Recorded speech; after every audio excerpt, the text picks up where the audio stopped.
Welcome to the Real News Network. I'm Jessica Devereaux in Baltimore.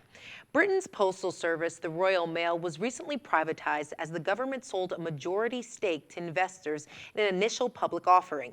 The Royal Mail and Communication Workers Union canceled a massive strike planned for Monday, with the exception of 4,000 Crown Post workers.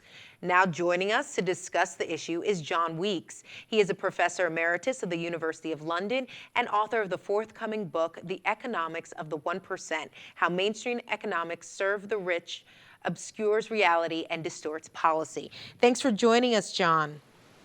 Well, thank you very much for inviting me. It's always a pleasure. So, John, let's just break down who are the winners and the likely losers of this privatization of the Royal Mail.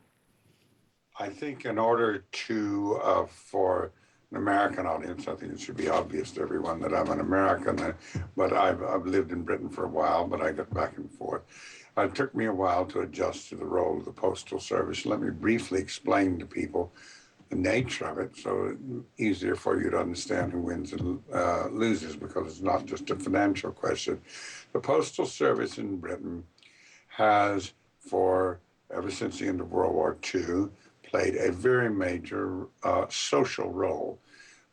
Small communities have post offices. We have a cottage in a village of 500 people. It has a post office. The village next to us, the post office closed a few years ago because of budget cuts. Now, to that post office, elderly people can go and collect their pensions. They can actually collect it in cash, rather like collecting your Social Security in cash. They don't have to have bank accounts. If they want a bank account, they can have it through the Postal Service, and they don't have to pay the fees that you would in a normal bank.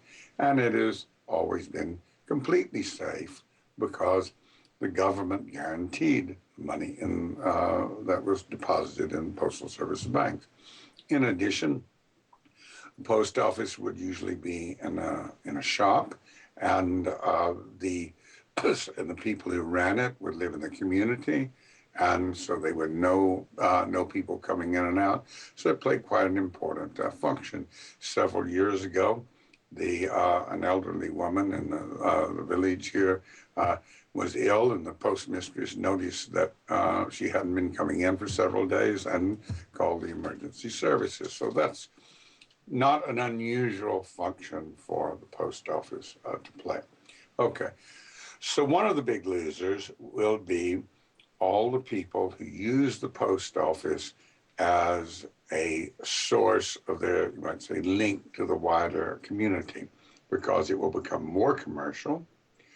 In fact, many of the local post offices will become de facto in private hands. That is, not only will there be a privatization process which has occurred in which shares are sold out, but the premises will be owned privately, and the functions will be owned by a rather large company, which will then hire the postmaster, the postmistress, to run the activity.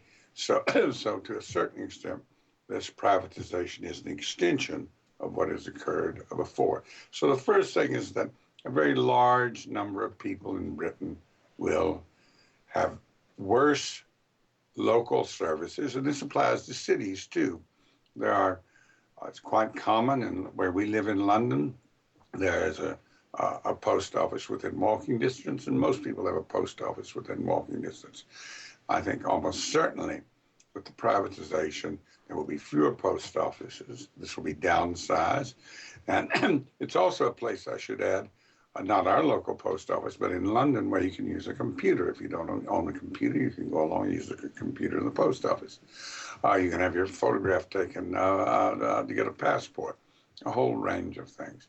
There will be fewer of them. It will mean that either you'll have to have an automobile, or you'll have to travel by public transport rather long distances in order to access these same services. I would say they're the primary losers.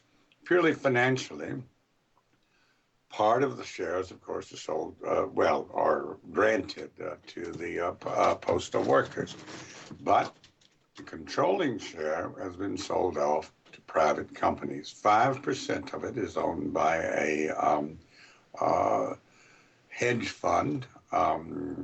Then that 5% usually with a corporation is enough to uh, have control of it, particularly if the government is not particularly zealous about using its part, which I'm sure this government will not be. So then the big corporations that buy it out, I suspect what they will do is that they will begin to run down the services in order to make them less competitive with the same functions privately. As in the United States, there are many private providers, if I can use that, neoliberal term, of postal service, delivery services, all of these things, Federal Express being the most obvious one. And so they will be gainers. Then, in addition, there are the short-term gains. This is, you might say, the dirtiest part of the whole deal. When you privatize something, well, when those who are prone to privatization, governments that are prone to privatization, privatize things, they have to decide how much they're going to sell the shares for. Then you have to value what you're selling. And private consultants were hired, and the government, on the basis of their advice, valued the Postal Service at £10 billion.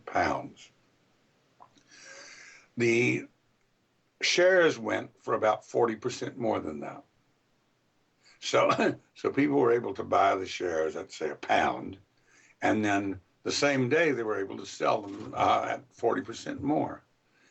This is a real scandal. Did the government do it on purpose so that the big brokerage houses would make a killing?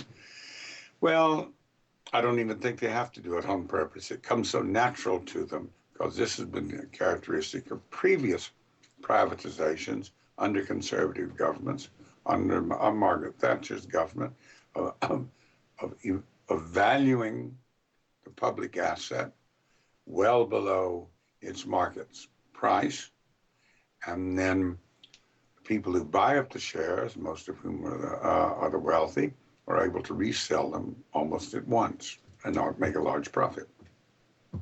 Okay, John Weeks, thank you so much for joining us.